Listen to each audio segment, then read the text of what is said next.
माजी मंत्री अब्दुल सत्तार यांना कोर्टाकडून मोठा दणका देण्यात आलाय। फौजदारी प्रकरण चालणार आता फास्ट ट्रॅकवर। सिल्लोड कोर्टाचा अब्दुल सत्तार यांना झटका देण्यात आलेला आहे। शपथपत्रात खोटी माहिती दिल्याचा आरोप त्यांच्यावर आहे। 2014-2019 साली सिल्लोड सोयगाव विधानसभा निवडणूक लढवताना सत्तार यांनी शपथपत्र सादर केलं होतं। यामध्ये त्यांनी खोटी माहिती दिली आहे। शपथपत्रात त्यांच्या आणि त्यांच्या पत्नीच्या नावे असलेल्या शेतजमिनी मालमत्तांचे खरेदी मूल्य वेगवेगळे दाखवण्यात आले। त्याचप्रमाणे त्यांनी दोघांच्या नावे असलेली शेअर्स म्युच्युअल फंडचा तपशील दिलेला नाही। स्वतःची शैक्षणिक माहिती चुकीची दिली आहे। या विरोधात कोर्टामध्ये याचिका दाखल करण्यात आली, जे प्रकरण आता फास्ट ट्रॅकवर चालणार आहे।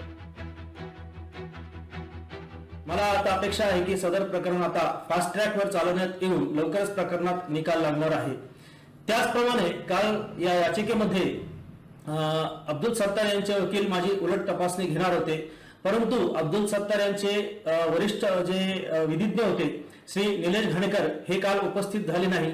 त्यांना मागच्या तारखेला शेवटची संधी न्यायालयाने दिली होती आणि ती संधी त्यांची काल संपली।